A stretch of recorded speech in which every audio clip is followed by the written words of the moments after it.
Detrás de la guerra y el dolor se levantan héroes sin temor. Tras la armadura Hola, ¿qué tal, amigos de Tras la Armadura Project? Estamos acá en la segunda temporada, un nuevo capítulo. Saludamos a mi gran amigo y co-host Samael. Gran abrazo, John, gran abrazo a toda la audiencia, a los que nos ven en YouTube, a los que nos acompañan en las diferentes redes sociales, John. Muy contento, bombardeado de muchas emociones, ¿no, John? Esta segunda temporada ha sido, he estado en mi silla aquí con unos invitados que nos han contado unas historias de un nivel que a veces raya con lo irreal, ¿no? Y eso es lo bonito de esta segunda temporada. También quisiera rápidamente contarte, John, que hace poco cumplí años. Agradezco los mensajes que todos me enviaron, pero hay un tema en particular, John, que me dejó sonando y quiero comentarlo al aire. Muchas personas se refirieron a Tras la Armadura. Muchas personas dijeron, estamos conectándonos, estamos viéndolos en los live del miércoles, los estamos acompañando los domingos. Otros le dicen a uno, me escuché el podcast mientras iba conduciendo para el trabajo o los vi en YouTube mientras estaba almorzando y tal. Pero quiero invitarlos a que de pronto nos hagan algún tipo de reacción en las redes o cuando estén viendo el podcast o cuando lo estén escuchando en cualquiera de las plataformas, porque esa retroalimentación es muy válida para nosotros. Allí es donde nosotros encontramos si tenemos que mejorar en algo, si tenemos que traer alguna nueva pregunta, o de pronto simplemente el apoyo de la comunidad es la que nos permite ser un poco más fuertes en redes sociales. Entonces estamos muy, muy agradecidos, John, con todos los amigos que nos rodean entre la armadura y quería hacer público este saludo de reconocimiento y de agradecimiento porque nos estén acompañando en este lindo proyecto. Así es, agradecidos con la comunidad que se ha podido construir, recortándole a la comunidad que está llegando, a las personas que navegan en YouTube y que no se han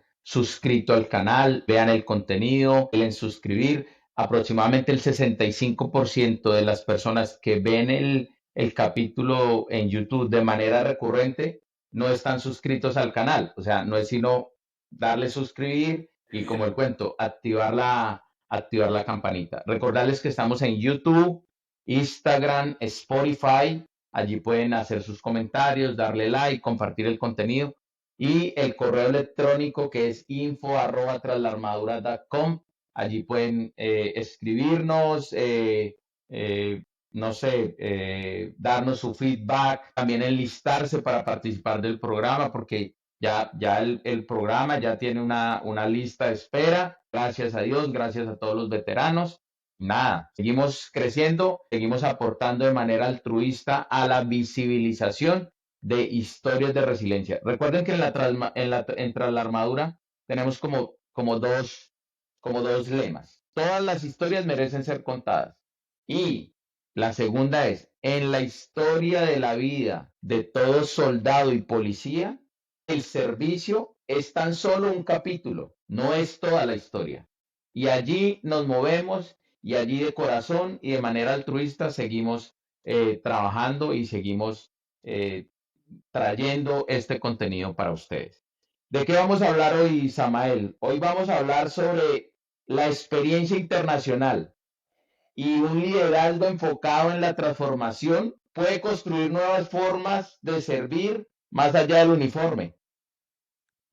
Esos nuevos sentidos y esa vocación de servicio, como impacta nuevas comunidades en lo local, como ya hemos traído capítulos de lo local, pero ahorita estamos impactando comunidades afuera del país o tras frontera, ¿no? Y te voy a decir una cosa, estoy muy feliz con el invitado de hoy, muy contento primero porque es de la Policía Nacional de los Colombianos, esa fuerza que está en contacto directo con la comunidad, que soporta la convivencia, que soporta la misma sociedad, que encuentra uno en la calle todos los días en ese llamado de auxilio del ciudadano de a pie, del ciudadano de todos los días, con muestras de policías tan heroicos como Rochi, como Rosita, como Juan Camilo, que entregaron todo por un servicio. Hoy nos vamos a dar un salto, Sama, que usted no se imagina.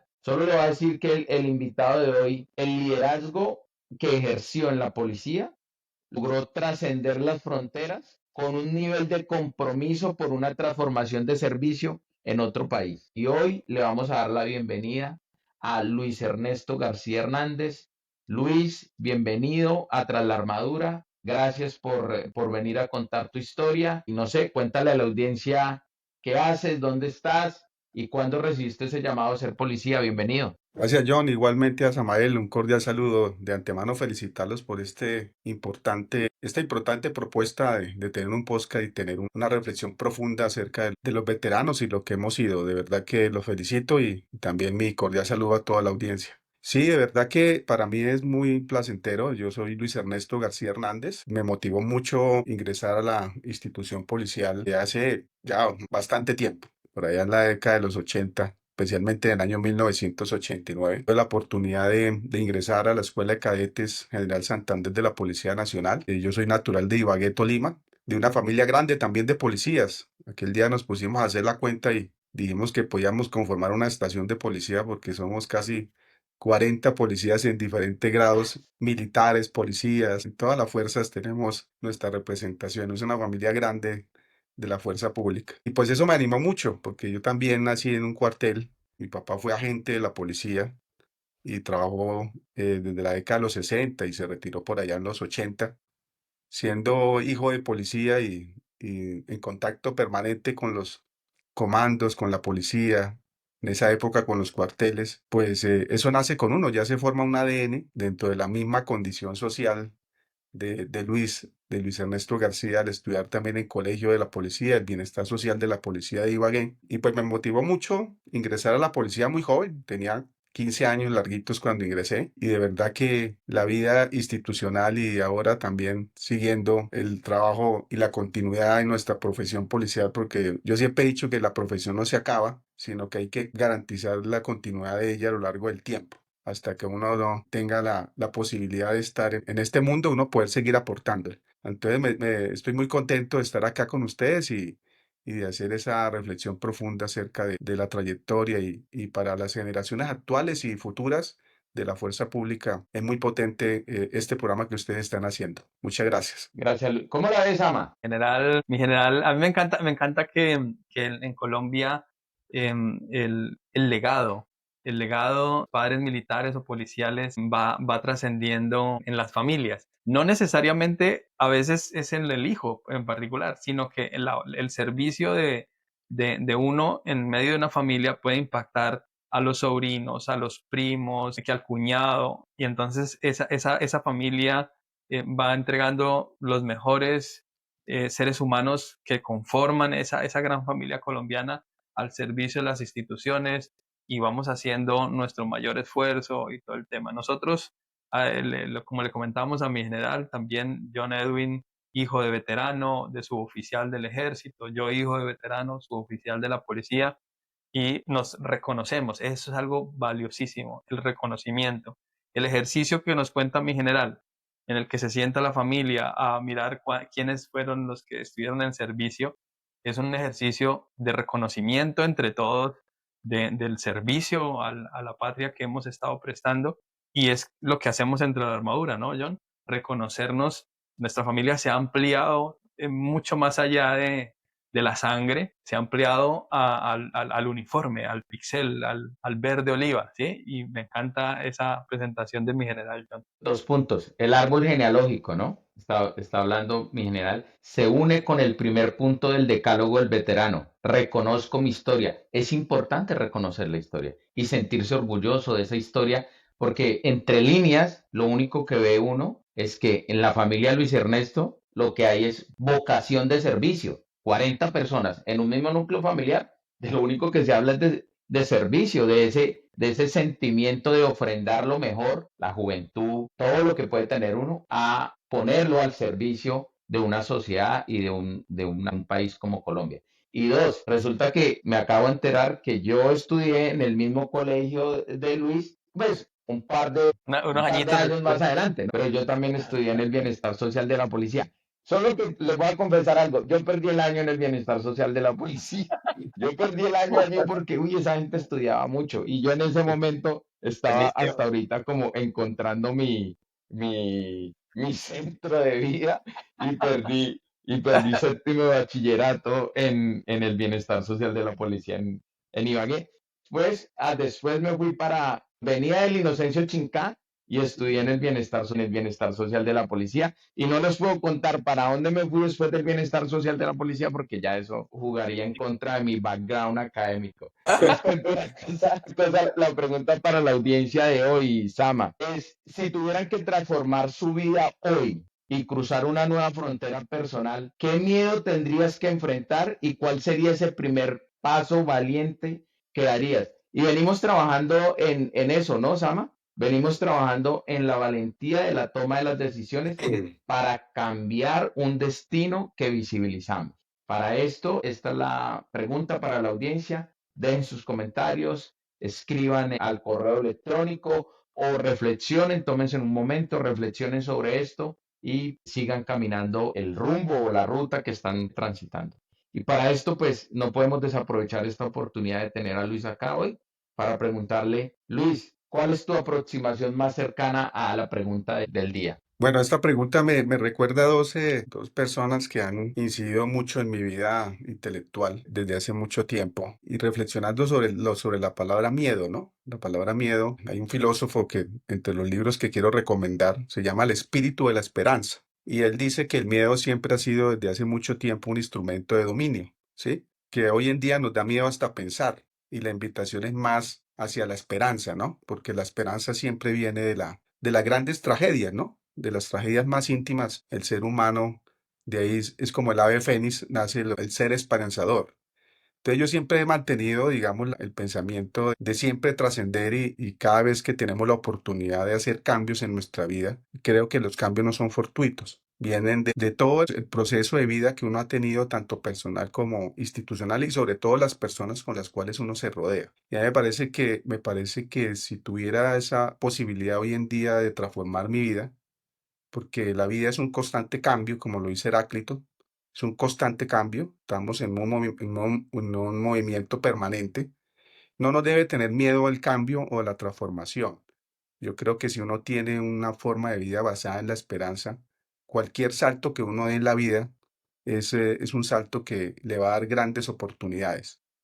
Como todo cambio, al inicio es difícil, complejo, que es lo más, digamos, arduo de la vida, lo más complejo es iniciar. Pero ya una vez inicia uno el proceso, uno va haciendo muchas cosas que le puedan servir a la gente. En el caso mío, yo siempre he tenido el pensamiento de poder tener un énfasis en el servicio público, en el servicio de las personas. Cuando uno tiene esa forma de pensar y de trascender en la vida, creo que cualquier oportunidad que uno le dé a la vida puede incidir bastante en el resto de las personas. Y eso me ha pasado en la vida, en los diferentes cargos que tuve en la policía, desde la misma salida de la casa, que siempre la emancipación siempre es compleja cuando uno sale de joven, y de venir de Ibagué a Bogotá y hacer ese gran cambio en la vida. Al comienzo es complejo entrar a la escuela de cadetes en esa época, 3 años de formación, pero creo que fue una formación muy bonita que le dio muchas herramientas a uno para poder aportarle al país, un país que es muy especial, muy bonito, con todas las complejidades, pero que necesita siempre de personas con carácter que puedan enfrentar los grandes desafíos que tiene la policía, las fuerzas militares en Colombia.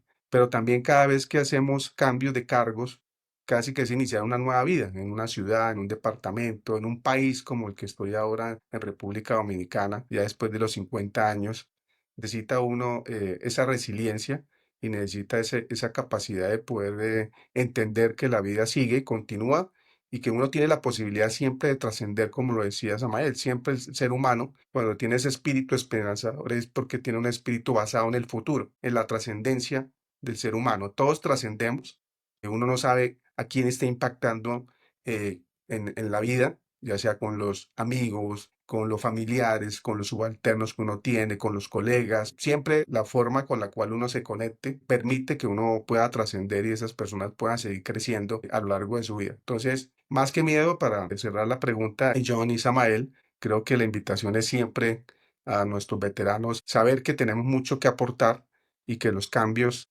son importantes para el ser humano, porque el ser humano es un ser en constante evolución y un ser social que indudablemente hay que entender que esto le permite evolucionar a las sociedades, a los grupos humanos, a las familias, a las mismas instituciones. Y gracias a eso es que hoy en día estamos en este planeta Tierra aportándole lo que más podamos a los seres humanos. Mi general, supremamente profunda la respuesta que acaba de dar usted. Yo estaba aquí con mi esperito tomando apuntes y casi que lleno una hoja con esa respuesta que acaba de dar usted, casi lleno una hoja de tips. Estoy seguro que las personas que nos están escuchando en este momento los podrán sacar ya en limpio. Les recomiendo que se tomen un espacio para que escuchen estas respuestas que está dando mi general y extracten lo valioso de los mensajes que él nos está dando. Le escuchaba yo, mi general, que usted estaba comentando sobre esas etapas de su vida en los diferentes traslados, en las diferentes unidades, y quisiera en esta parte del podcast y de la historia, de su historia, que nos comentara cómo fue esa vida policial de mi general, iniciando en la Escuela General Santander y cómo fue evolucionando en los diferentes grados hasta el momento en que ya mi general decide dejar el uniforme y pasar a la vida civil. ¿Y qué herramientas adquirió durante esos años de servicio que en este momento, el nivel estratégico en el que se encuentra, las está poniendo en práctica? Gracias, Amael, por la pregunta. Sí, mire, primero la escuela de cadetes a uno, en el caso de la Policía Nacional, influyen mucho siempre los comandantes. Yo creo que los comandantes que tiene uno en la escuela son personas muy influyentes, para lo bien y para lo mal. Pero digamos que si el ser humano tiene esa capacidad de captar siempre lo bueno de las personas, eso le sirve a uno para poder escalar a lo largo de la profesión, en este caso de la profesión policial. Y pues iniciamos en una época compleja para el país, o los atentados, terrorismo del año 89, y después salir. Yo tuve la primera destinación en norte de Santander.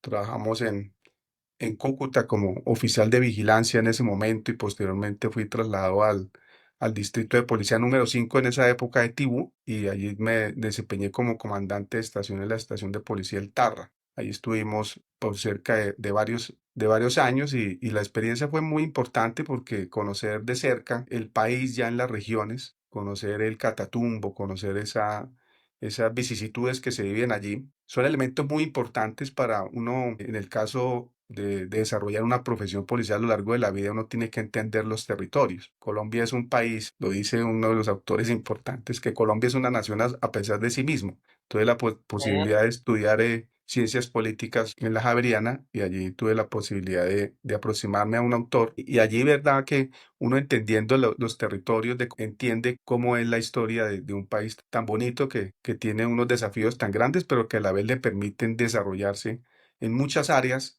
que de pronto uno cuando lo compara con otros cuerpos policiales en la región, la Policía Nacional de Colombia, en medio, digamos, de estos grandes retos que tenemos en materia de seguridad pública, de seguridad ciudadana, esto permite que la misma institución cree en las personas que forman parte de la Policía Nacional, unos seres humanos que pueden generar, digamos, unas capacidades tan importantes, porque el ser humano, que hay otro autor muy interesante que también ha marcado mucho mi vida, que es Víctor Frank, El hombre en busca de sentido. Siempre, digamos, de las cosas más impresionantes del ser humano, porque a contrario de lo que pensamos, son pocos los seres humanos decentes en la vida. Creo que la mayoría, como lo dice Víctor Frank, y eso lo vivió en la Segunda Guerra Mundial, ¿no? En la Segunda Guerra Mundial se dio cuenta de cómo es el ser humano, tan despiadado y tan complejo en su relacionamiento, pero que de allí, en medio de la tragedia, salen las mejores cosas, y eso ha pasado en lo largo de mi vida institucional, conociendo los territorios, conociendo de cerca, digamos, las complejidades sociales, políticas, económicas, y posteriormente tuve la posibilidad de estudiar investigación criminal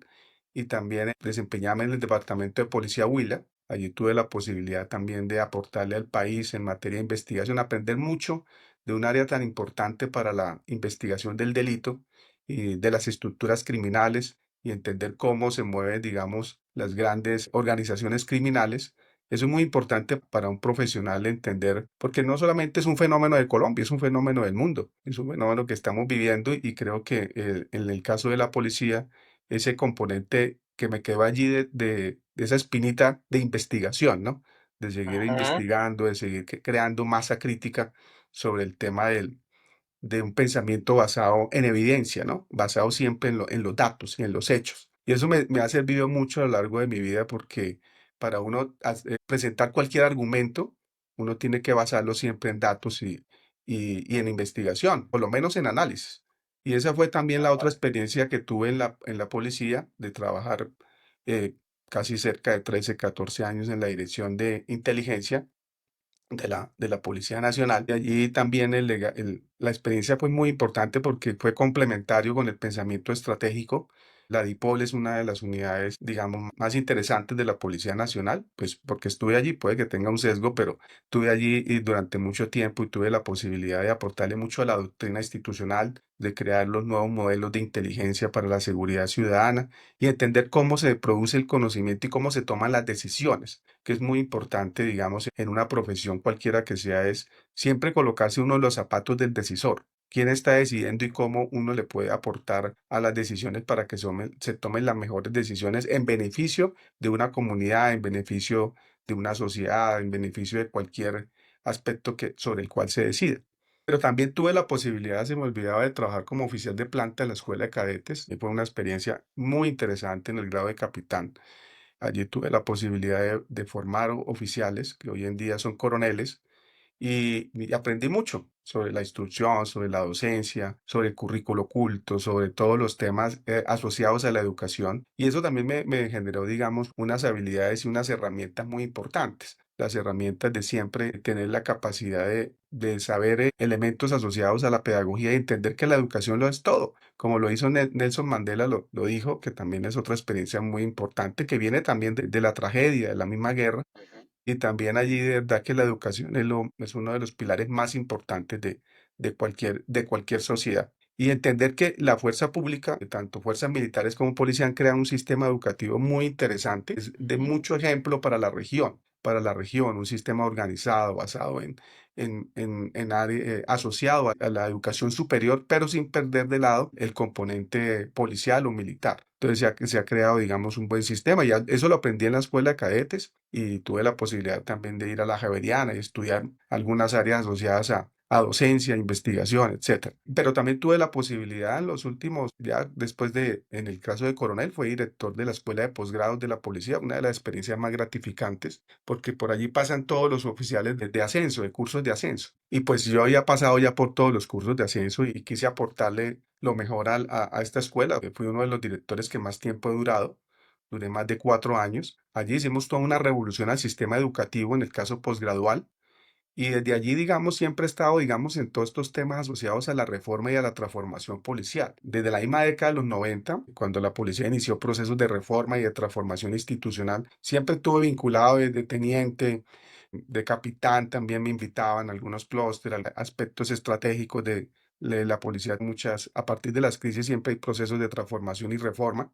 Y ya en el 2016, 2017, siendo director de la escuela de posgrados, tuve la posibilidad de manejar un proceso de reforma educativa y me siento muy, muy contento cuando veo los oficiales que salen de la escuela de posgrados con una nueva currícula, elementos de innovación policial, con otra mentalidad que intentamos allí formar en los oficiales para que fueran los mejores comandantes del país en cada una de las unidades. Y ya al término de mi vida, pues mi vida institucional, tuve la posibilidad de ser comandante de la Policía de Bucaramanga, de la Metropolitana, una experiencia muy bonita allí, de trabajo con la comunidad en plena pandemia. Tuve la posibilidad de enfrentar ese reto durante un año allí en Bucaramanga, una ciudad que aprecio mucho, muy bonita y que me dejó unas enseñanzas y una experiencia muy grande y unas herramientas muy grandes ya como oficial, ya en el grado general, porque yo quiero enviarles un mensaje a los veteranos y creo que siempre, independiente de la edad, siempre uno se tiene que repensar y siempre uno tiene que estar aprendiendo, estar en modo aprendizaje para que pueda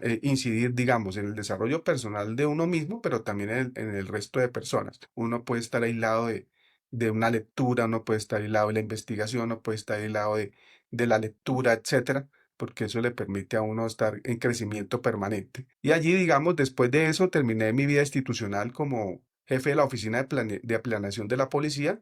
Tuve la posibilidad de desarrollar dos leyes importantes para el país y que hoy en día las tiene la Policía Nacional, que es la ley relacionada con el sistema de carrera de la Policía Nacional y con la ley disciplinaria de la Policía Nacional, que creo que dejamos un legado importante para las nuevas generaciones, para organizar sistema de carrera, el sistema disciplinario, los incentivos para los patrulleros, creamos una carrera para profesionalizar el patrullero y dejamos, digamos, una serie de elementos que hoy en día son importantes retos para la institución seguirlos implementando. Entonces creo que todos estos cargos le dejan a uno unas herramientas muy importantes que me han servido para lo que hoy en día hago en República Dominicana y también en muchos países que he podido aportarle, como Ecuador, como Honduras.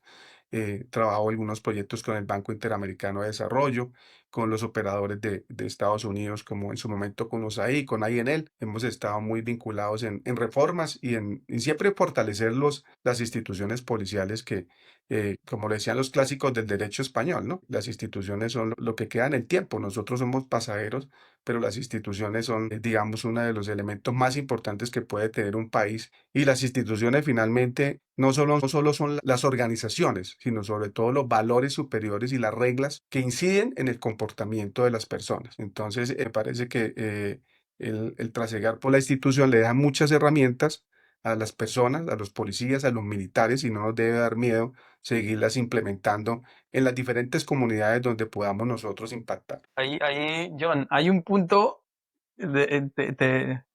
quiero hacer hincapié aquí en dos punticos rápidamente de lo que habla mi general. Hay que repensarse sin importar la edad. Es importante, mi general, eso es clave porque a veces hay miedos, ¿sí? A veces hay miedos, no, que es que yo tengo 45 años, yo que voy a comenzar en este momento a estudiar, o que voy a hacer, que voy a iniciar una nueva carrera en este momento. Esos miedos, mi general lo acaba de decir de una forma magistral, diría yo, y agradezco nuevamente, mi general, porque la estructuración de sus respuestas y lo profundo con lo que lo hace es de un aporte valiosísimo para nuestros veteranos y las personas que están escuchando el podcast o que nos están viendo en YouTube. Mi general inició hablando sobre los mentores, las personas que están al lado de uno, y terminó diciendo, entiendo yo, que termina siendo usted el mentor de muchísimas personas. Y ese proceso es enriquecedor y es valiosísimo, John. Mira, la emancipación es difícil y es emanciparse para salir de la casa a la institución, pero hay que continuar. La educación es transversal a todo el proceso de la vida y la transformación, ¿no? Y aquí quiero preguntarle algo a Luis Ernesto, porque Víctor Frank fue nuestro primer análisis, fue nuestro primer libro análisis en veteranos.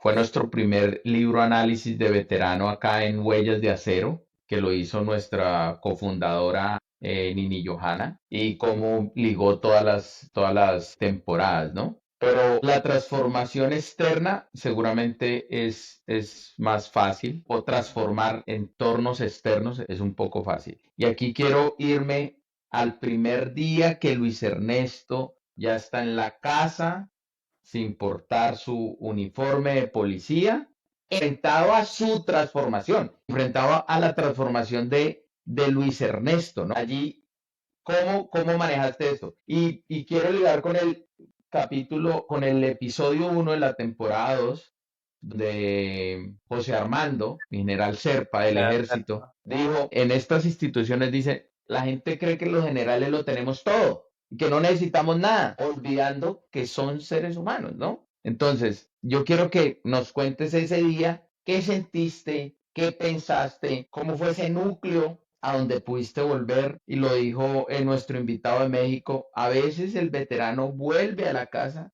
siendo un extraño conocido, porque hay todo un andamiaje que está moviéndose en tu ausencia, ¿no? Y algunos, a Samael le tocó los closets, fue que le tocó doblar la ropa en los closets, Samael. ¿Cuál es experto doblando eso, ropa. su responsabilidad de los closets, ¿no? A mi general Serpa lo pusieron con los recibos Y el mercado. del agua, con los servicios públicos, ¿no? Al otro le tocó con el mercado. Estas cosas que son, hombre, son de la cotidianidad. ¿Cómo fue enfrentarse a eso? A mi general le tocó, no le tocó, decidió montarse en Transmilenio, pero le tocó bajarse porque entonces ya en el Transmilenio la gente, esas personas a las cuales se les dio mentoría, o esos subalternos, esas personas, entonces ya en la mitad del Transmilenio era, mi general, mi general! general. Entonces le tocó abandonar el servicio público. Pero esas cosas que hacen parte de la cotidianidad, Luis, ¿cómo te enfrentaste a esto, a ese Luis interno y a estos fenómenos de la cotidianidad?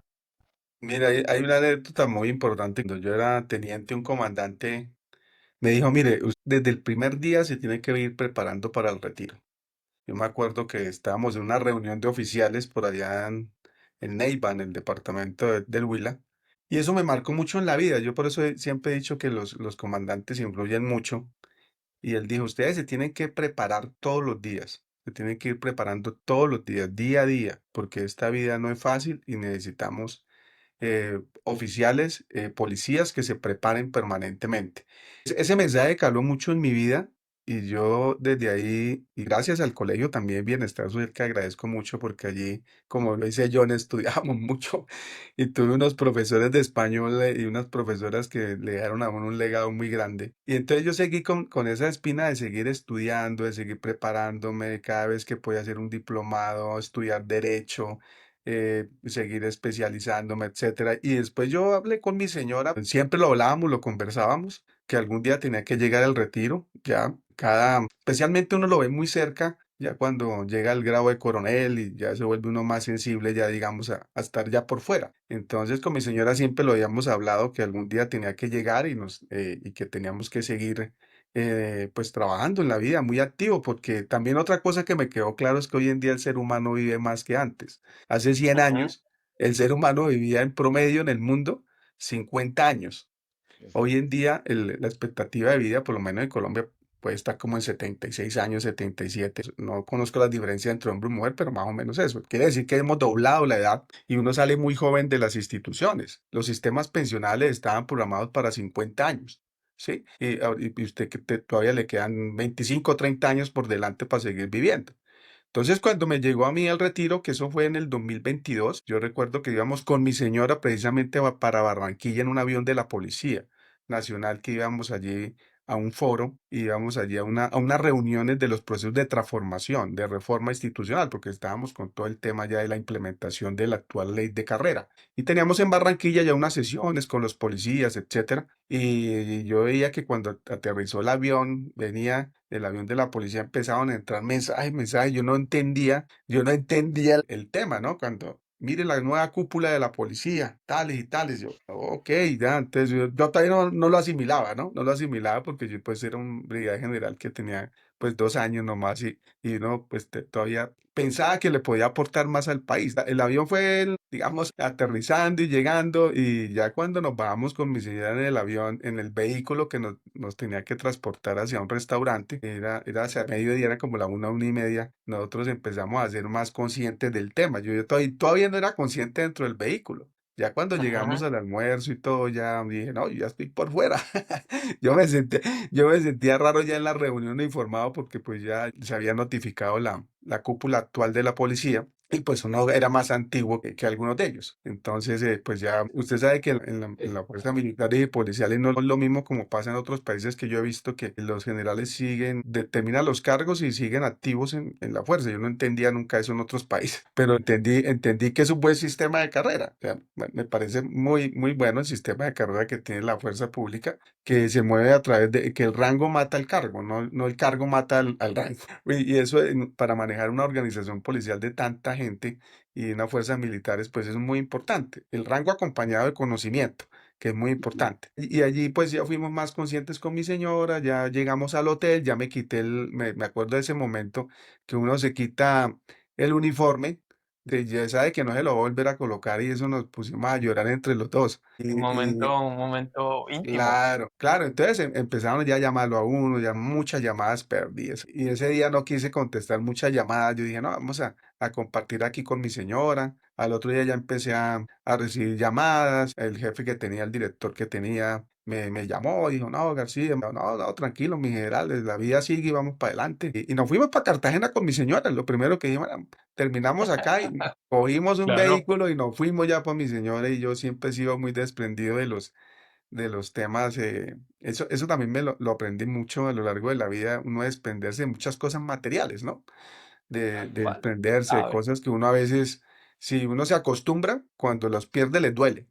Entonces uno en la vida pues no tiene que vivir lo más ligero y lo más liviano posible en la vida. Entonces eso me sirvió mucho también. Llegamos a Cartagena, pasamos con mi señora, ya después llegar a Bogotá y aterrizar, pues afortunadamente me empezaron a escribir de organizaciones internacionales. Eso fue muy rápido.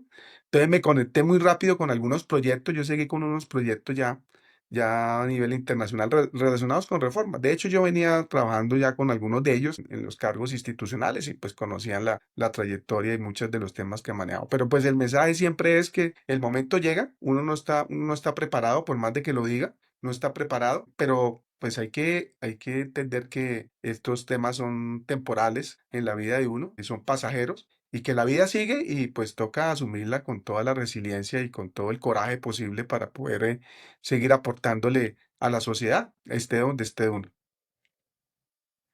Samba, mírate una cosa tan, digámoslo, tan chévere. Pues digo yo Di- chévere porque todo lo que pasa en la vida, acuérdense que no es por qué, sino el para qué, ¿no?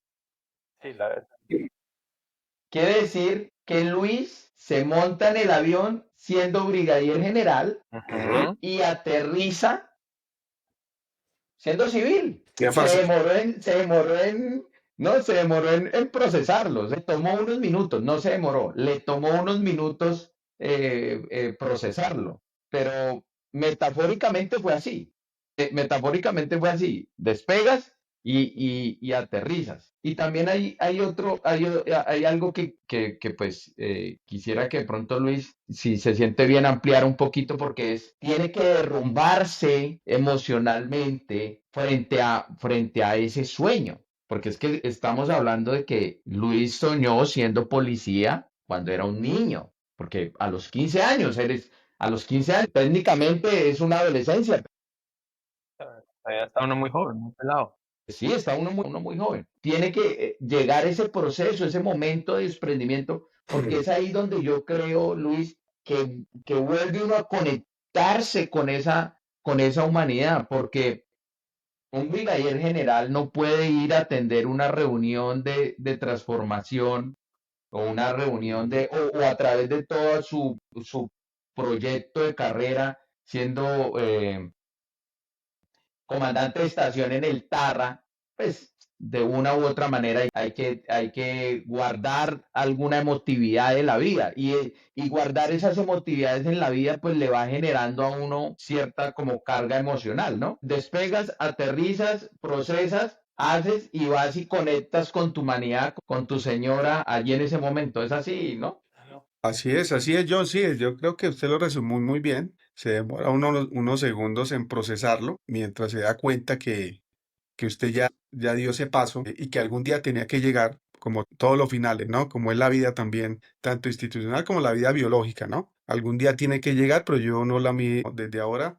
El mensaje para los veteranos es, no hay que mirarlo siempre y a las nuevas generaciones de que el retiro institucional no es una tragedia, digamos, sí, porque cualquier muerte institucional o muerte biológica Ujú. en el fondo es una tragedia, pero que le sirve a las personas para tener ese espíritu y ese coraje eh, para seguir adelante. Yo creo que las personas que están al lado de uno, en el caso mío, de mi esposa, de mi señora, y de mi hijo también, tengo un hijo también de 28 años, que no estaba en ese momento conmigo, pero estaba mi señora, y esos diálogos que habíamos tenido antes, muy cercanos también a esta fecha también del retiro, me sirvió mucho mientras procesaba ahí el tema, los colegas también con los que yo estaba, también más cercanos, y finalmente entendimos que ya había dado ese paso de la vida de uniformado a tener ya una vida por fuera de la institución, me sirvió mucho ese paso, ese momento que son duros en la vida, porque el ser humano vive muchos momentos duros en la vida,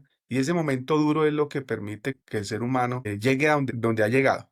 Realmente, si uno en la vida no tiene momentos duros en la vida, es muy difícil evolucionar y crecer. Y la dureza de esos momentos, que no lo admito, son fuertes en la vida de una persona que ha durado más de casi 35 años en una institución donde se ha desarrollado personal y profesionalmente con muchas vivencias, pues no es un salto de poca monta, no es un salto fácil, pero hay que asumirlo con los seres que están al lado de uno, pero también a nivel individual, asumirlo como un gran reto para seguir muy vigente en la vida, porque la vida sigue. La vida sigue y la vida es muy bonita y hay muchos campos en los cuales uno puede aportar. Uno no se imagina todo lo que aprende uno en la policía, en las fuerzas militares. El aprendizaje es demasiado grande en muchas áreas que muchas profesiones de pronto no tienen esa oportunidad de estar tan cerca a los problemas que vive la sociedad, tan cerca a la calle, tan cerca a las otras instituciones, que eso le genera un marco tan amplio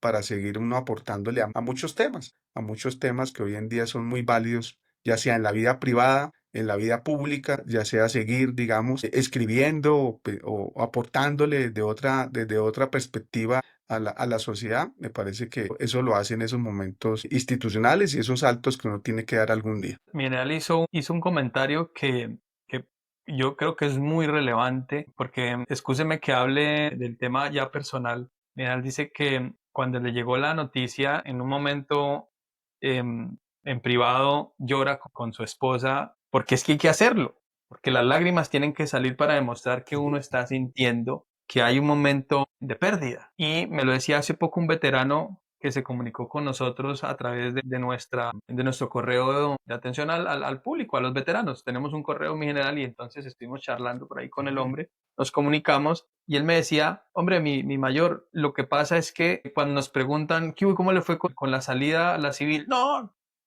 menos mal, yo me retiré, no, yo estoy súper bien, yo estoy tranquilo, y se le nota a la persona que no ha hecho el duelo. Entonces, enmascarar o mostrar una cara que no es, cuando uno está sintiendo ese dolor o esa pérdida, no es sano. Si uno cerró el ciclo y se siente mal, la lágrima tiene que salir. ¿Por qué? Porque es que no son 5, no son 10, o bueno, en algunos escenarios son 5, son 10, ¿sí? Años de servicio y desprenderse de tantas vivencias que uno tiene en el servicio, pues necesariamente hay que hacerle un duelo, ¿sí?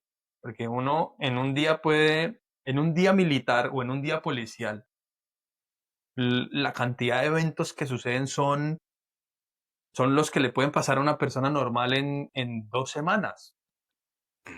Sí, sí, uno en un día vive tantas emociones tan rápido, en un día que a veces se convierte en 48 horas, porque yo no me lo deja mentir, a veces nosotros en operaciones en la Macarena pasábamos todo el día siguiendo la operación, combates, una cosa, la otra, llegaba la noche y pasábamos la noche siguiendo a nuestros hombres que estaban metidos en las operaciones y se pegaba al otro día y uno seguía adelante. Esas emociones no se pueden de un día para otro decir, no, eso no me importa.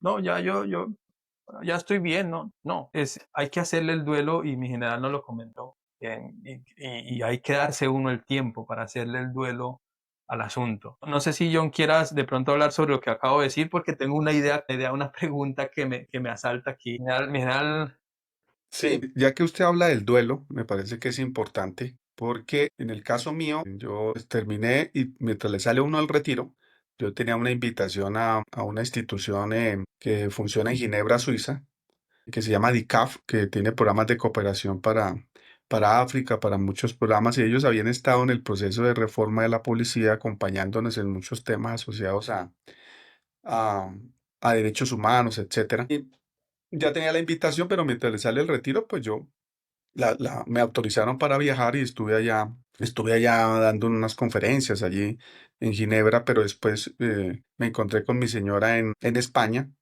y hicimos el paseo de Compostela y nos fuimos Oh, allí. santo. Dijo, vamos, yo le dije a mi señora, mi señora fue la iniciativa, dijo, no, vamos a hacer ese paseo que lo tenemos pendientes porque allí, y los invito a los que puedan ir porque realmente algo maravilloso porque le permite hacer una reflexión importante sobre la vida de pareja, sobre la vida institucional y ese duelo que hay que hacerlo. Porque si bien es cierto, el mensaje es que uno nos preparemos desde el primer día y que las instituciones también a lo largo de la carrera también tengan programas de preparación para el retiro, pero realmente el duelo, aún así, a uno se prepare, así las instituciones tengan una serie de programas, uno también tiene que hacer ese duelo y ese paseo me sirvió mucho durante 8 días caminando, que empezamos en Galicia y terminamos allá en Santiago de Compostela, casi 180 kilómetros caminando y con mi señora, pues mi señora no camina mucho, me hacía un poquito de trampa ahí pero hacíamos ese paseo y en esa caminata hacíamos reflexiones profundas y empezamos a hacer el duelo y yo creo que no solamente lo terminé allí, sino lo seguimos haciendo esa reflexión como ser humano y hay que aceptar que no todas las personas tienen la misma resiliencia para poder aceptar un retiro. Entonces, hay personas que les da más duro, otras les da menos duro, pero de todas maneras tiene un mensaje muy importante para uno como persona y hay que hacerlo. Hay que hacerlo así como cuando uno hace duelo de la muerte por un familiar o alguien, hay que seguir haciendo ese duelo y hay que hacer esa transición. Y esa transición se logra con esa reflexión de pareja o con uno mismo que pueda hacerla, pero también ayudándose uno mismo a estar vinculado de manera inmediata con algún estudio que uno tenga. Si tiene algún estudio pendiente, matricúlese de forma inmediata en algún diplomado, en algún posgrado. Si no quiere hacerlo y tiene alguna oportunidad de trabajar, vincúlese mientras va haciendo esa transición. En el caso mío, me sirvió mucho no estar desocupado. O sea, estar ocupado, no solamente trabajando, sino en la cabeza, la cabeza. Lo que tenga pendiente uno como veterano hacer, hay que hacerlo, pero estar muy, muy vinculado, pero no quedarse uno, digamos, sin hacer nada, porque eso sí afecta mucho la salud mental y hay que estar vinculado, ya sea intelectualmente con algo o laboralmente con algo.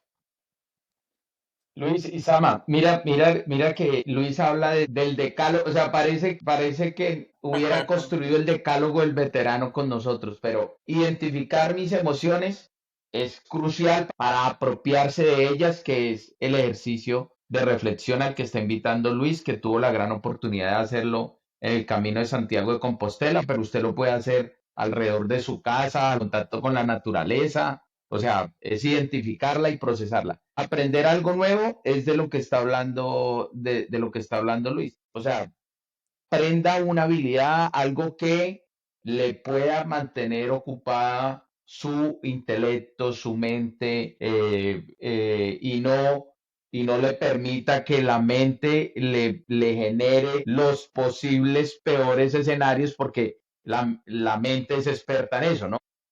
Es experta en ver peligros donde no los hay. Y ir reconstruyendo su red, ir cuidando su salud, ¿no? Porque es importante tener una salud estable para continuar. Entonces allí yo creo que Luis nos da ese reafirmar esos puntos para tener una vida de veterano. Yo quería comentar que, claro, tienes la oportunidad de conectar rápidamente, tienes tu esposa, tienes tu hijo, te rodeas allí, pero hoy, ¿dónde crees tú o haciendo qué te sientes más Luis Ernesto? O sea, donde tú dices, haciendo esto me siento, llamémoslo así, llamémoslo libre de, porque me gusta lo que dices y eso es un viaje corto.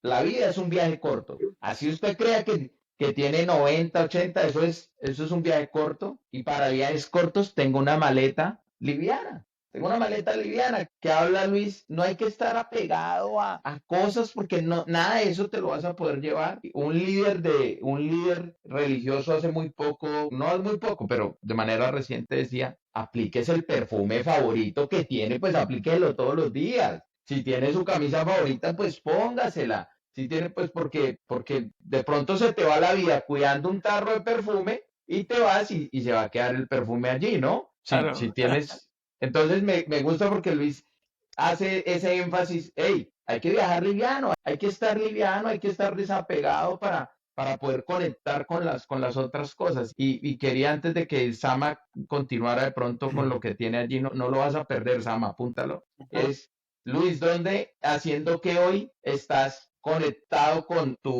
llamémoslo así, con tu yo interior, con esa evolución que has tenido, con esa porque yo os digo, la vida de un general también es difícil. Yo digo, la vida de un general también es difícil porque no hay tiempo y aunque desde algunas perspectivas digan, uy, qué chévere ser general porque hay gente rodeando y hay gente, sí, pero también es complejo. Y lo vemos como, llamémoslo así, como esos rockstar de la farándula cada vez confiesan que tienen más issues en sus vidas sin importar el monto de dinero del que puedan gozar. En el mundo de las fuerzas públicas, pues los rockstar vienen siendo de pronto los generales y también como esa cápsula en la que tienen que vivir para aportar y para ayudar a la institucionalidad, no, en algunas ocasiones no permite tener una libertad de salir a comerse el helado que durante 20 años se pudo ir a comer al sitio,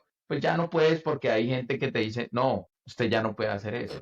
Mi general, usted ya no puede hacer eso. Pero ¿por qué si yo me he comido este lado? Entonces hoy, ¿dónde estás conectando con Luis? ¿Qué actividad o qué encontraste para conectar y reflexionar con ese Luis interno? Bueno, hay dos cosas, John. Yo creo que también me ha dejado la vida personal e institucional. Una es la lectura.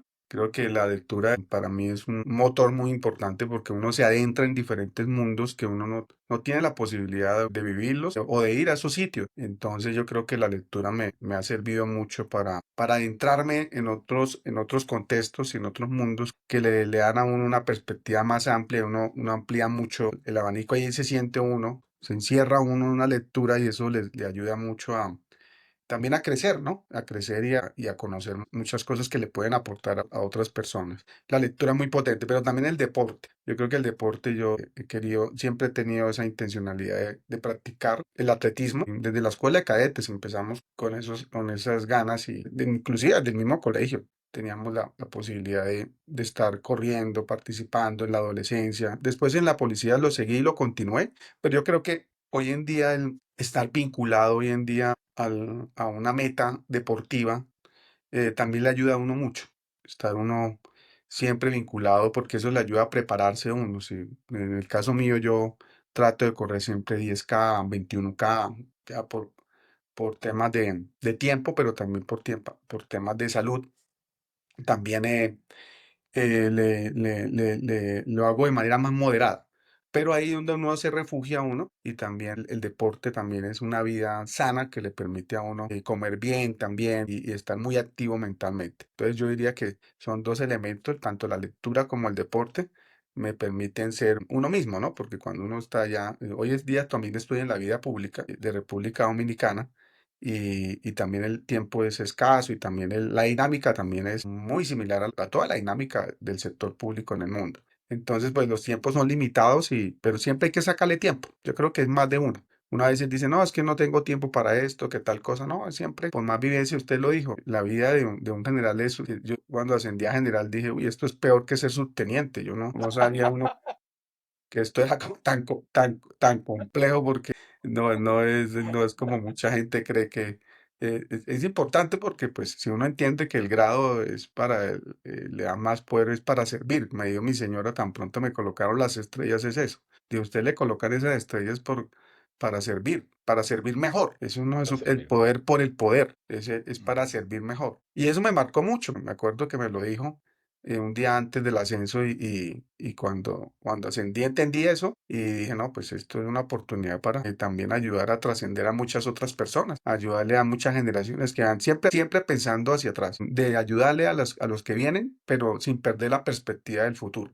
Que eso es muy importante porque yo creo que el futuro es el que trae cosas que se van a producir mañana o más tarde, pero que algún día van a llegar y si uno está con ese espíritu venidero, le va a ayudar mucho en la vida a seguir asumiendo todos estos retos que uno enfrenta como ser humano. Mi general, usted hace un momento acabó de mencionar sobre la vida pública y lo uno a lo que nos comentó de que cuando cerró su ciclo de la actividad policial, inmediatamente se pasó a un escenario laboral de forma prácticamente que inmediata. Y eso me generó una pregunta y quería preguntarle que nos comentara en este momento qué está haciendo mi general cuando habla sobre que está en la vida pública. ¿A qué se dedica mi general en este momento?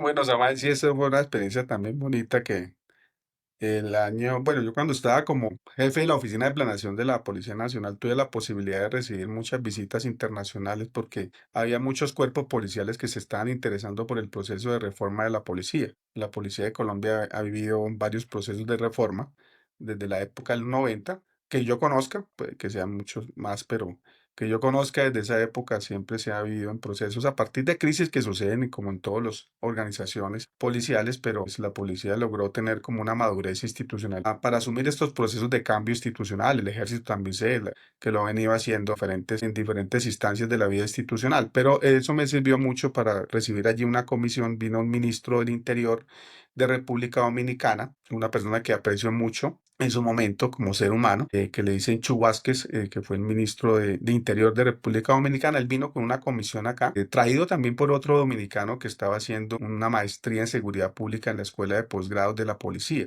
que se había enterado y la maestría y la tesis de grado de él era sobre reformas policiales. Entonces, pues tuvimos ese contacto. Yo, en ese momento preciso, la persona que me ayudaba ahí en la Secretaría Privada, que era hoy en día el teniente coronel retirado Gabriel Pineda, me ayudó me dijo, no, usted tiene la agenda, podemos hablar con ellos. En la vida tan convulsionada de esas oficinas de planificación, logré sacar el tiempo, se prestó y les hice una exposición a ellos. Ellos se sintieron muy gratos y se llevaron muchas cosas ese día. Ese día recuerdo para la Policía Nacional de República Dominicana, para implementar allí en mejoras que el presidente Luis Abinader, que está desde el año 2021 allí en República Dominicana, implementó con la policía, porque el presidente Luis Abinader en República Dominicana, que es actualmente el jefe mío, tiene una vocación muy alta con la fuerza pública, con las fuerzas militares y con la policía, en apoyo y en fortalecerlas, porque él ha entendido que es un baluarte muy importante para los estados. Entonces allí, digamos, después de haber yo hecho ese acercamiento a partir de esa exposición que les hice sobre la reforma policial, recuerdo mucho que me llamaron un 27, 28 de diciembre, fue del año 2023, 23, sí, 23 me llamaron. Entonces ahí me dijo el ministro, entraban llamadas y llamadas en un número internacional y yo decía, yo estaba haciendo unas compras aquí con mi señora, Centro Comercial El Salitre, de ahí de Bogotá, queda cerca a mi casa. Y estábamos haciendo unas compras y pues yo contesté ya después de 2, 3 llamadas y el ministro me llamó y me dijo, mire, usted tiene tiempo para venir el 2 o 3 de enero del otro año porque el presidente quiere tener una conversación con usted. Entonces ya le dije a mi señora, ya tenemos unas cosas programadas porque uno ya tiene, ya está en otra lógica. Y mi señora dijo, bueno, vamos a ver. Yo le dije, mi amor, nos vamos los dos, sí, acompáñeme. Mi Ya, general, perdón, ya sí, no estaba ¿cómo se llama? El que le ayudó a buscar el espacio, el coste, Gabriel el que Pineda, Gabriel Gabriel, Pineda ya no sí, estaba ya no el de estaba. los espacios en la agenda, sino, mi amor, ¿será que el 2 de enero podemos sacar un espacio? Sí, claro, claro, porque ya teníamos un programa ya familiar y todo por acá Claro. en la finca del cuñado. Entonces, pues logré convencerla, entre los dos hablamos y ella muy comprensiva. Dijo, no, vamos, y nos vamos los dos. Yo venía ya apoyando a República Dominicana en ese año que estaba ya retirado en un programa internacional con USAID. Pero pues esta vez me contactó, fue el presidente y yo fui allá el 2 de enero y me acuerdo que el presidente 2 de enero, sí, el 2 de enero el hombre estaba ahí en el Palacio Presidencial de República Dominicana en Santo Domingo y él me recibió de manera personal. Yo dije, wow, este es un señor que tiene una reputación muy alta, es uno de los presidentes más valorados de América Latina y el Caribe por todo lo que ha hecho en materia de poder colocar el Producto Interno Bruto de República Dominicana entre los primeros de la región. Entonces yo lo admiraba mucho por eso y le había hecho mucho seguimiento y que me atendiera él con el ministro del Interior y él dijo, no, mire, general, ¿usted cómo se encuentra de tiempo? Porque realmente yo creé aquí una figura que se llama el comisionado de la reforma policial, comisionado ejecutivo de la reforma policial de República Dominicana. Es un comisionado que es una comisión y es una figura que República Dominicana ha implementado para las reformas al Estado en muchas áreas. Tiene muchos comisionados, República Dominicana en muchas áreas, pero hay uno especial para la reforma policial y es un cargo público y me dijo, mire, revíselo, analícelo, siéntese con su señora y me comenta. Dijo, me hizo un par de preguntas sobre qué pensaba de la policía, la reforma, etcétera. Me hizo la propuesta de siéntese con el ministro, me senté, lo hablé con mi señora. Fueron algunos días, 4 o 5 días pensándolo, porque siempre el cambio, mi señora trabaja acá, es empleada pública y moverme solo, porque me tocó, después de que tomamos la decisión, yo me moví solo. De hecho, estoy solo porque mi señora trabaja y mantenemos ella va o viene y estamos en ese rol, pues ya los hijos se han ido de la casa, pues ya, la construcción de pareja es importante y tomamos la decisión finalmente. Tomamos la decisión, le acepté el cargo. Yo soy el comisionado ejecutivo, él me dio la nacionalidad dominicana. Dijo, no, pues la nacionalidad, yo tengo doble nacionalidad allí. Y me dijo, trabaje conmigo, es un gran reto porque hacer la reforma policial ya le había tenido un comisionado en la primera parte de su gobierno y yo soy el segundo comisionado de la reforma policial. Es como un asesor estratégico y soy el encargado de desarrollar los planes y programas en tres áreas: en reformar la educación y la gestión del recurso humano en la Policía Nacional. Dos, la reforma operativa de la policía, que es implementación de un nuevo modelo de patrullaje policial y un modelo operacional para intervenir en el crimen organizado. Y la tercera área es la reforma administrativa y financiera. Yo no estoy solo, trabajo con un equipo tanto de dominicanos como colombianos, que personas que trabajaron conmigo y que estuvieron en estos procesos y que están allí ayudándome a todo el despliegue de los planes y los programas. Pero también lo interesante de allí es que el gobierno, como tiene el presidente, viene del sector privado y tiene todo el enfoque en las reformas al Estado, en la educación, a todas las reformas del sector público que siempre se necesitan en los países. Él montó un modelo de gobernanza, yo le propuse un modelo de gobernanza para la reforma policial, que no solamente fuera el comisionado, sino con equipos de cumplimiento al estilo Delivery Unit, que son unidades de cumplimiento, para que por fuera de la Policía Nacional estemos organizados y poder estar desarrollando planes. Los retos han sido grandes porque pues estoy inmerso en otra cultura. No soy dominicano a pesar de tener la nacionalidad allí, pero pues soy colombiano y el primer gran desafío es ese, ¿no? Enfrentarse, digamos, a un cambio de cultura, de entender, digamos que si uno aquí en Colombia le cuesta entender las culturas cuando hay un traslado cuando fui a Bucaramanga, es otra cultura, estuve en diferentes partes, uno entiende que por más de que haya una nación, siempre hay cultura. Entonces, pero trasladarse uno a otra cultura, digamos, y trabajar en otras lógicas institucionales y interactuar todo el tiempo con diferentes sectores del Estado y también estar en los territorios, también allí escuchando a la gente, los problemas, estar escuchando permanentemente los desafíos que tiene la policía en materia de actuación, de uso de la fuerza, las críticas que siempre hay cuando hay intervenciones, cuando hay homicidios, etcétera. No soy el director de la policía, soy un comisionado, una especie de asesor estratégico del gobierno, pero me toca inmiscuirme en toda la dinámica institucional y estar ayudándoles. Hoy en día estamos impulsando la ley orgánica de la Policía Nacional. Mucha de la experiencia de Colombia se trasladó allí a este contexto. Fue muy importante porque tratamos de muchas de las reglas que han funcionado en otros países, pues como se dice allí, aplatanarlas para poder tropicalizarlas, pero sin perder de perspectiva ese ADN cultural de la policía de República Dominicana para no trasladar experiencias que de pronto no puedan funcionar y no ser irrespetuosos con las organizaciones. Entonces allí ha tocado hacer todo ese trabajo, me ha correspondido hacer todo ese trabajo y estamos en un momento, digamos, crucial y crítico, que es, ya terminamos el 95% del diseño de esa ley orgánica con una comisión legal que conformó el presidente. Y allí estamos, ahorita la vamos a llevar al Congreso, muy parecido a lo que hicimos aquí en el año 2021, 2022 con el presidente Duque. Hicimos todo y con el mando institucional de la época, hicimos todo ese trámite en el Congreso de leyes que hoy en día le dan muchos beneficios, más exigencias también a los policías y entendimos que ese tipo de experiencias son muy útiles para otras policías que están viviendo los mismos retos, otros cuerpos policiales, otras organizaciones que viven los mismos retos que vivimos en Colombia, los grandes desafíos de la seguridad ciudadana, del homicidio, de la tasa del delito, del robo de los celulares, etcétera, y de la falta de confianza en las instituciones policiales, que digamos que las instituciones siempre se juegan en la reputación, en las actuaciones, en los procedimientos y sobre todo en el uso de la fuerza, en el uso legítimo de la fuerza. Eso lo vivimos acá, lo hemos vivido, pero estar inmiscuido en ese gran reto allí pues me ha servido mucho para estar muy vigente y entender que la profesión policial no termina con el cambio de uniforme,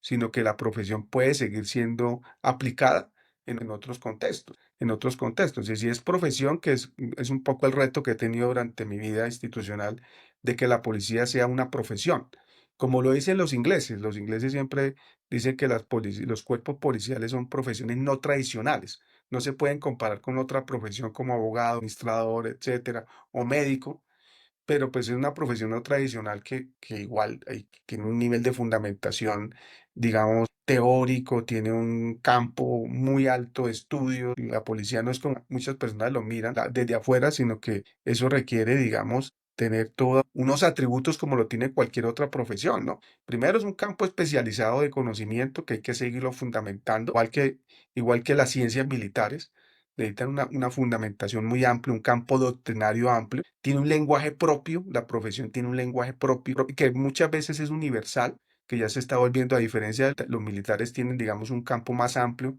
por toda la historia, pero las policías ya hemos entendido que ese campo de doctrina y ese lenguaje policial ya se vuelve como universal, porque eso lo ha dado la investigación, lo ha dado ese campo de conocimiento, pero que también hay un reconocimiento social, un código de ética, toda esa serie de atributos de una profesión. Cuando uno lo incorpora como policía en los diferentes rangos que uno pueda tener, puede ser muy útil en la aplicación en otros escenarios, ¿no? Inclusive hasta en la vida privada, ¿no? En otros escenarios de seguridad, no solamente en eso. O si usted es intelectual y le gusta escribir, le gusta investigar o ser docente, etcétera, es otra forma de llevar. También le he hecho esa propuesta a la Escuela de Gobierno de la Universidad de los Andes, que estudié gestión pública allí, de seguir explorando esos campos de gestión pública, ¿no? Pero eso ha sido la experiencia. Muchas gracias por la pregunta. Oigan, Luis, es importante lo que dices y también está bien documentado porque, ok, tienes unos skills, unos atributos, una transformación en Colombia, ¿cierto?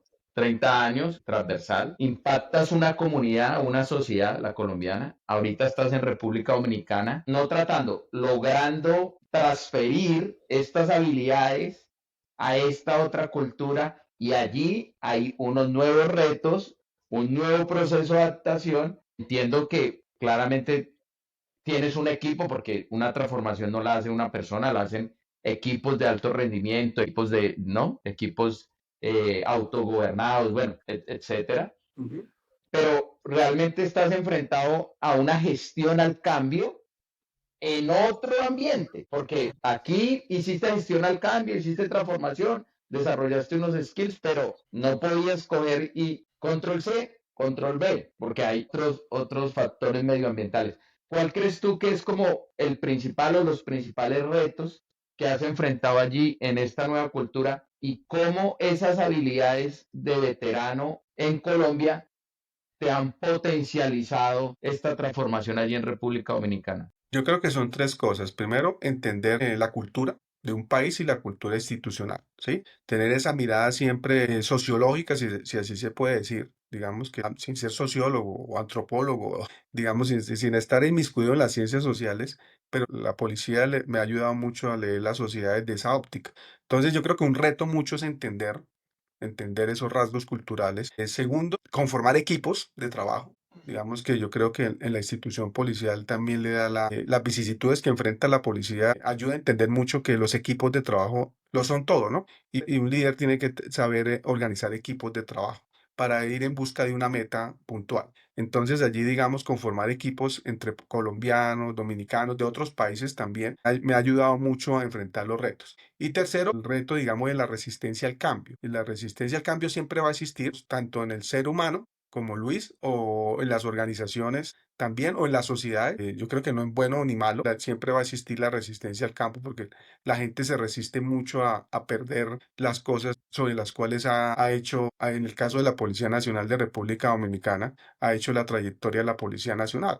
Entonces, allí sobre todo incidir en los líderes policiales, en los generales de la Policía Nacional, es un gran reto poder hacer ese tipo de acercamiento y pedagogía y estar inmiscuido con ellos haciendo esa pedagogía permanente sobre la importancia del cambio en las organizaciones policiales, porque es la única manera de transitar hacia organizaciones que sean de servicio público. Y el reto de que la institución tenga confianza, de que la sociedad tenga confianza en la Policía Nacional, eso es bastante complejo porque todos los días la policía hace muchas cosas durante el día muy buenas, pero por una o dos cosas sobre las cuales se exceda o no se hagan bien los procedimientos, pues es capitalizado. Entonces, ese reto de estar interactuando con los medios de comunicación, de estar interactuando con las mismas instituciones privadas y públicas, eso también ha sido retador, pero también ha sido que creo que la institución le da a uno herramientas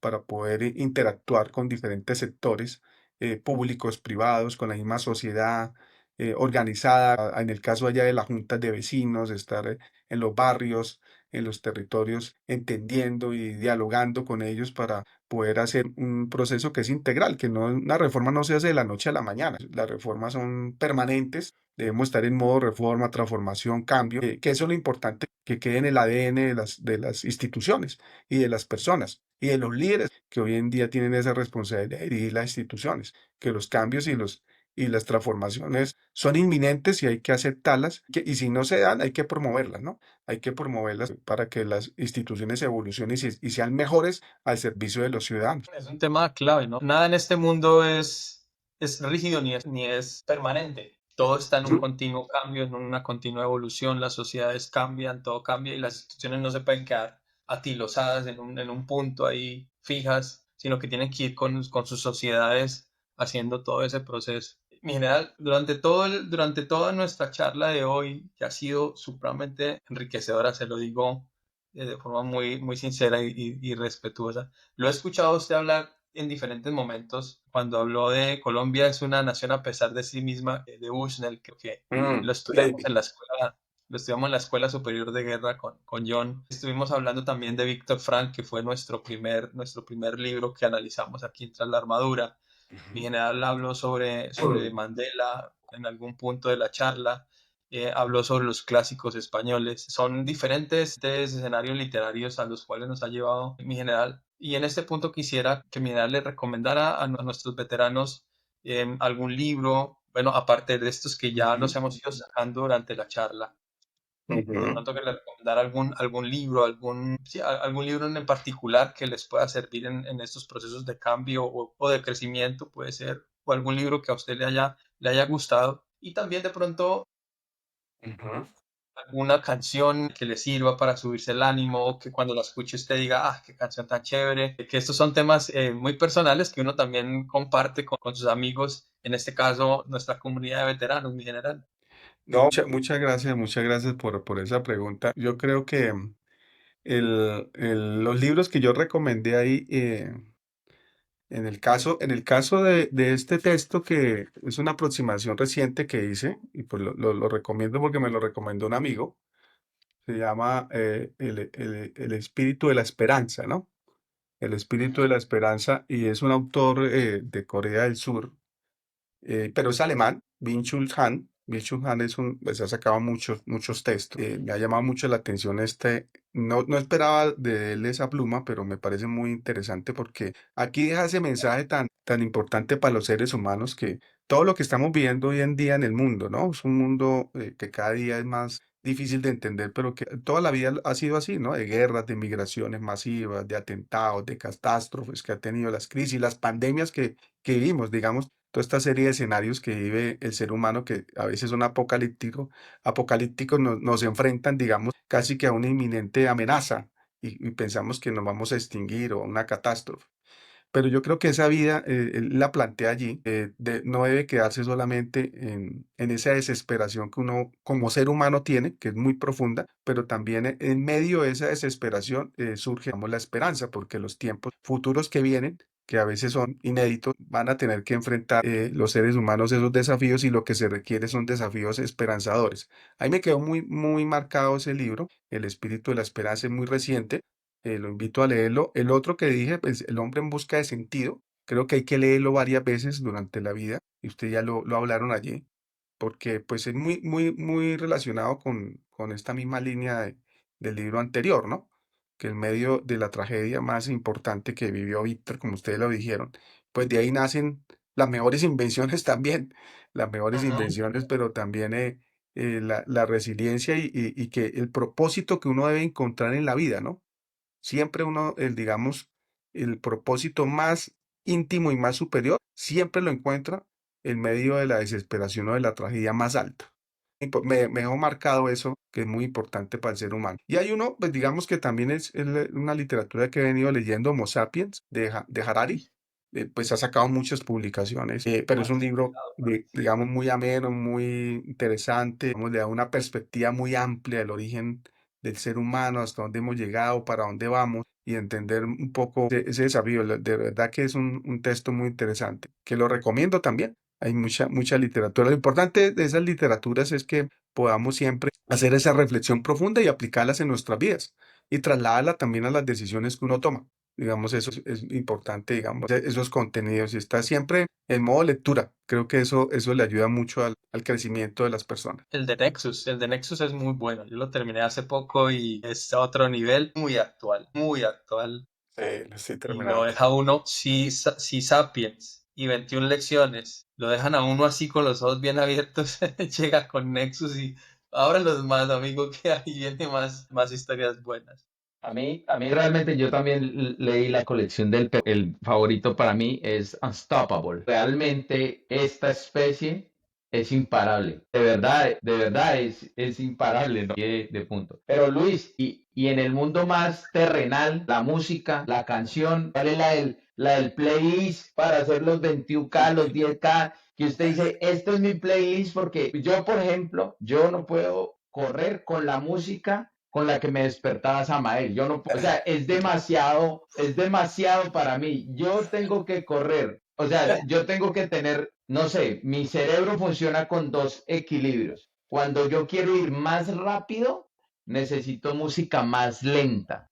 O sea, por ejemplo, para una sección de entrenamiento de velocidad, mi playlist son baladas. Yo tengo que escuchar, estoy en el segmento de las baladas, no sé por qué, pero cuando quiero secciones de rodaje largo, tengo que escuchar música más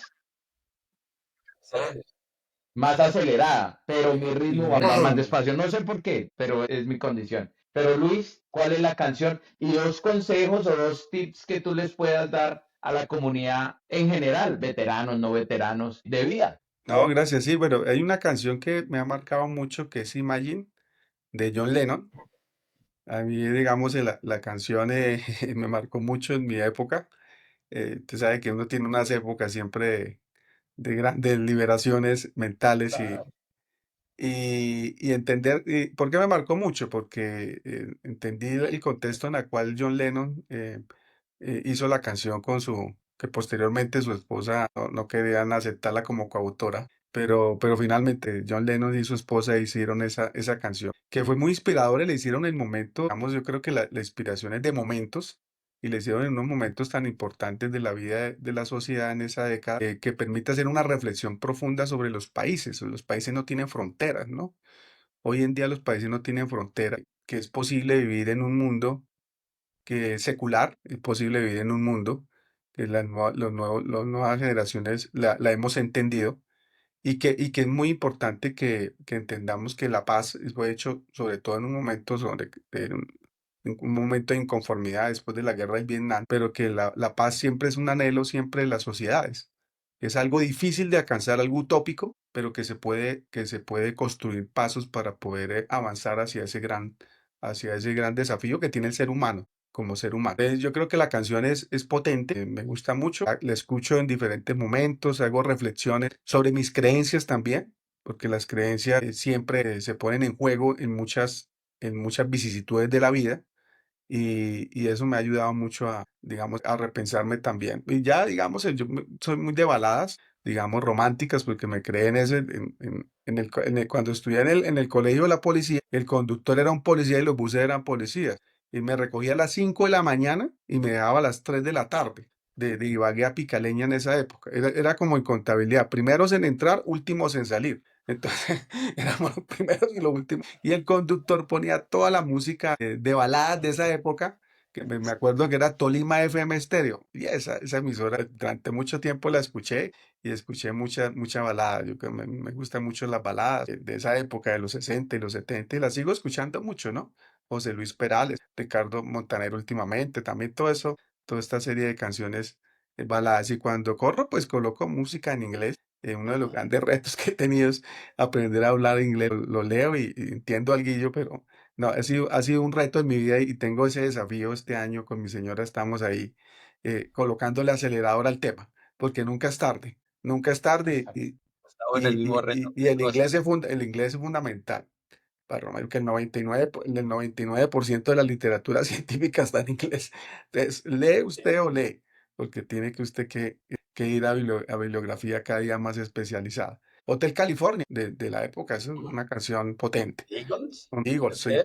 toda esta serie de canciones las coloco también cuando hago mi deporte y cuando hago el trote. Y bueno, y finalmente, digamos que pues, no me gusta dar muchos consejos porque creo que cada persona, digamos, a lo largo de la vida genera ese tipo de vida personal e institucional, pero yo creo que como dos cosas que uno quisiera a nivel mío, personalmente, lo digo a nivel mío, también un consejo pensando en mí y también las personas que lo quieran o lo puedan entender y comprender o tomar, si es el caso. Yo diría que el primero es siempre estar en modo cambio. Yo creo que uno tiene que estar todo el tiempo repensándose.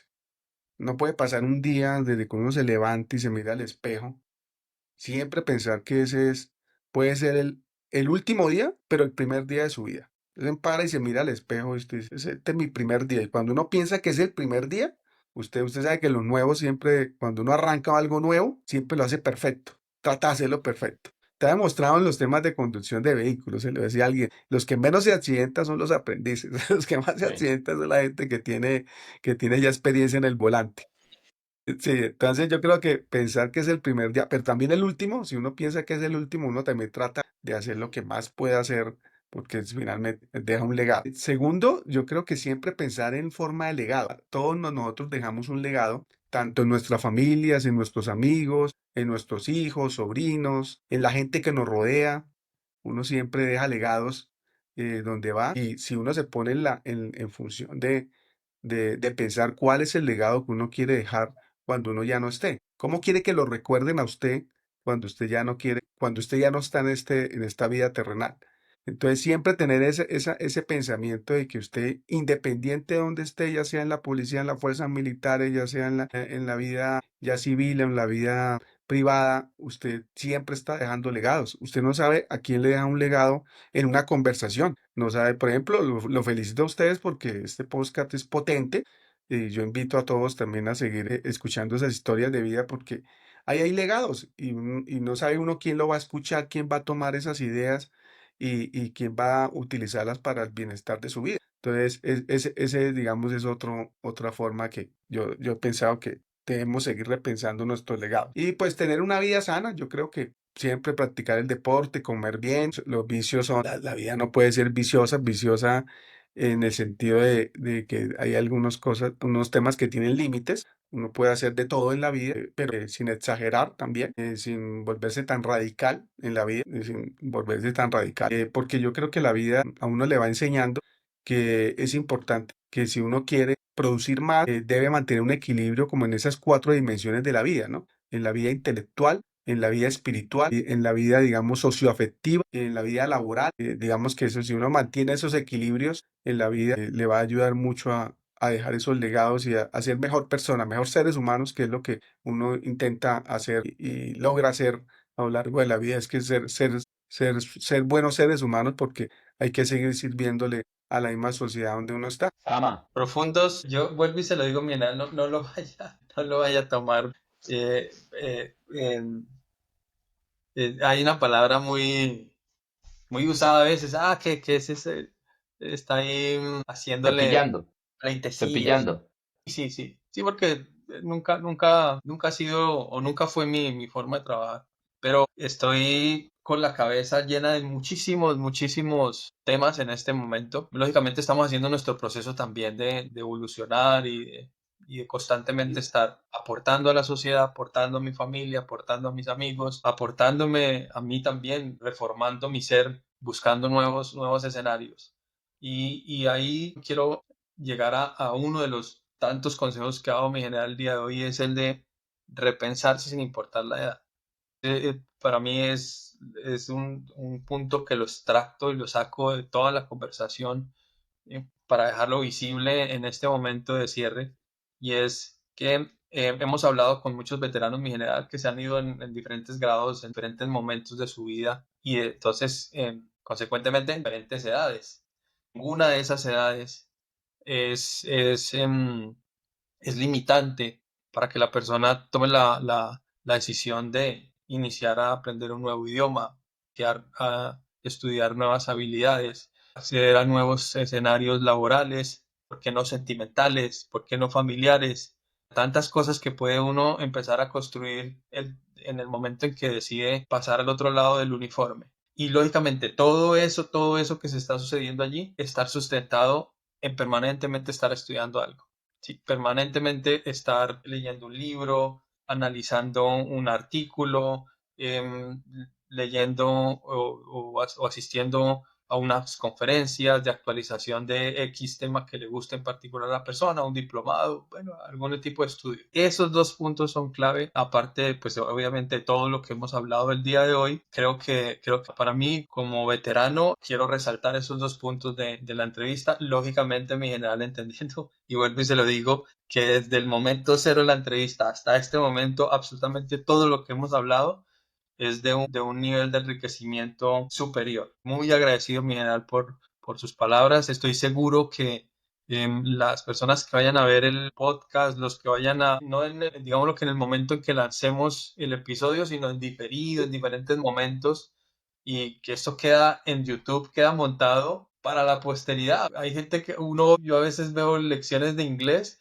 y cuando miro de qué año son, no que 2000, en el 2000 salió esa lección de inglés, o sea, esa persona que hizo esa lección en el año 2000 lleva todos estos años impactando a una cantidad de personas. 2000, bueno, no me acuerdo cuándo fue que salió YouTube, pero estoy hablando es que estos episodios de Tras la Armadura están ahí y van a permanecer ahí disponibles para todos los veteranos o las personas que en este momento estén activas y en algún momento ya pasen a la veteranía a escuchar algo que mi general hablaba, las mentorías. Podría ser esta una mentoría virtual básicamente y prácticamente podría hacerla porque le puede llegar a cambiar el chip a la persona y entender que simplemente lo que está pasando en su vida es un cambio de un escenario laboral al servicio de una fuerza militar o policial a un nuevo escenario de vida. Entonces, nuevamente, mi general, muchísimas gracias por todo lo que nos compartió el día de hoy.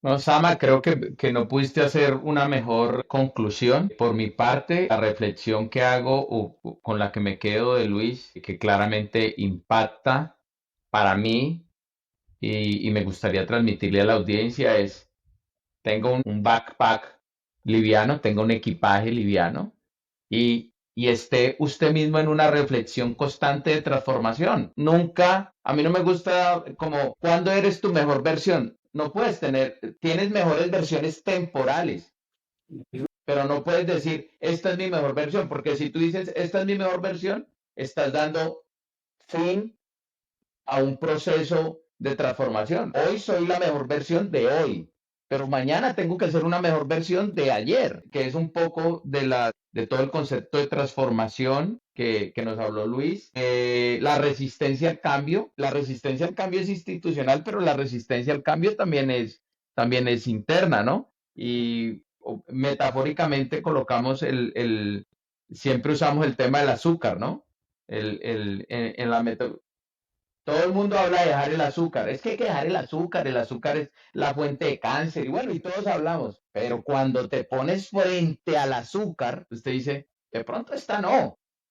El azúcar es malo, pero esta que me voy a comer, no. Pero estás estás resistiéndote a algo que de manera consciente sabes que no lo debes hacer. Entonces, si yo le llamo esas microdecisiones, son difíciles, ahora eleva el tamaño de la decisión para lograr cosas diferentes. Por último, Luis nos comparte, o sea, hiciste algo durante 30 años. La única manera de evaluar si lograste cambiar, modificar, implementar, es con otros 30. O sea, no hay otra manera. O sea, no hay otra manera de hacer un estudio o un análisis comparativo real, porque tú no puedes comparar 30 con 5, 30 con 2, 30 con 3.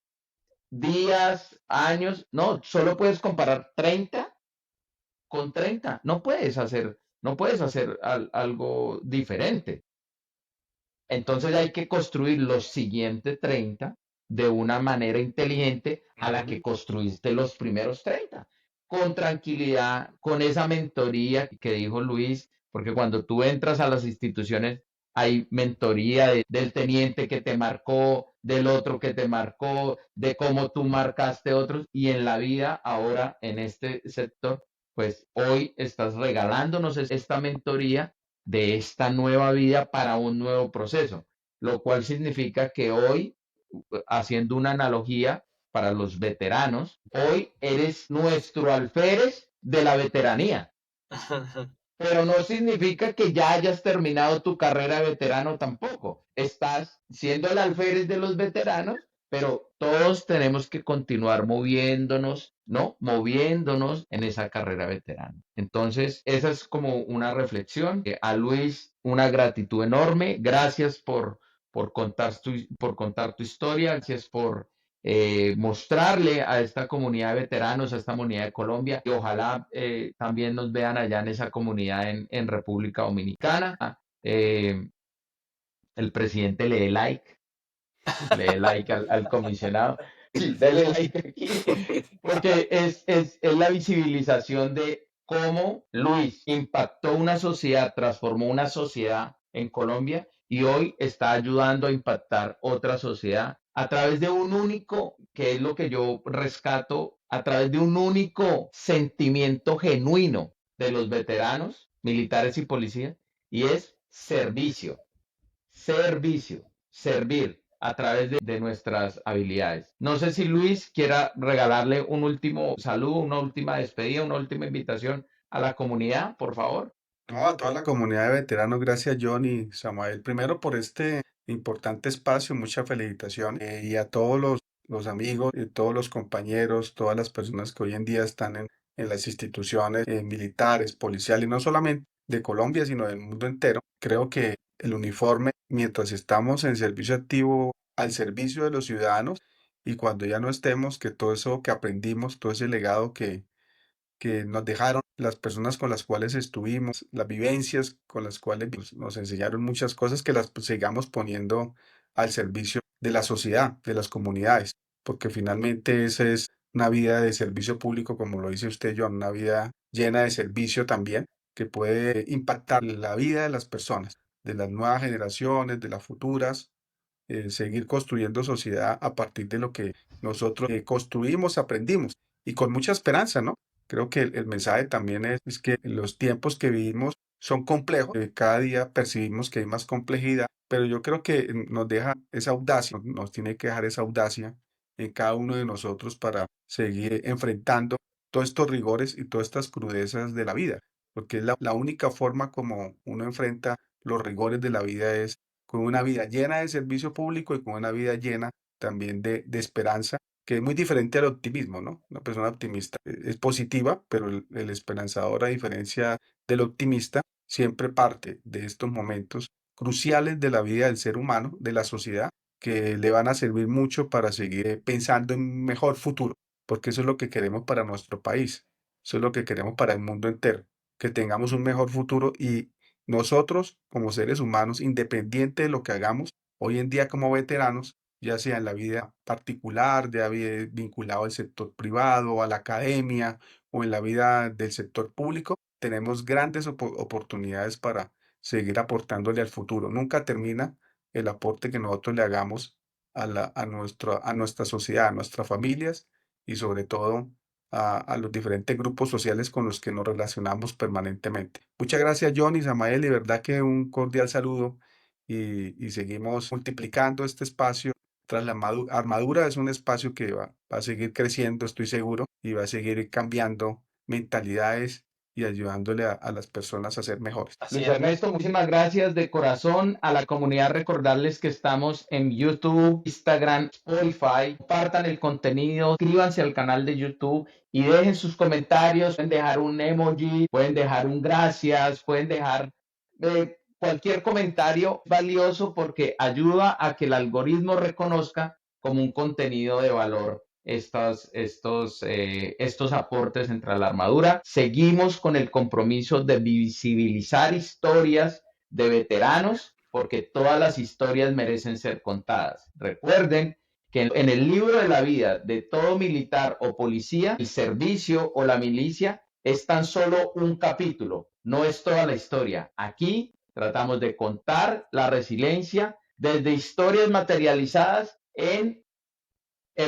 razones de vida y en historias de vida. No en libros, no en teoría, sino a través de estas historias reales de servicio. A Luis, gratitud de Tras la Armadura. Bienvenido a la comunidad Tras la Armadura. A mi gran amigo Samael y Cojos, un abrazo. Gracias por acompañar a toda la comunidad. Desearles un feliz día, sin importar el día que sea. Nos vemos el miércoles en el live con Luis Ernesto. Chao, chao. Gracias, Luis. Gracias, Sama. Gracias. Gracias, mi general. Gracias, John. Gracias.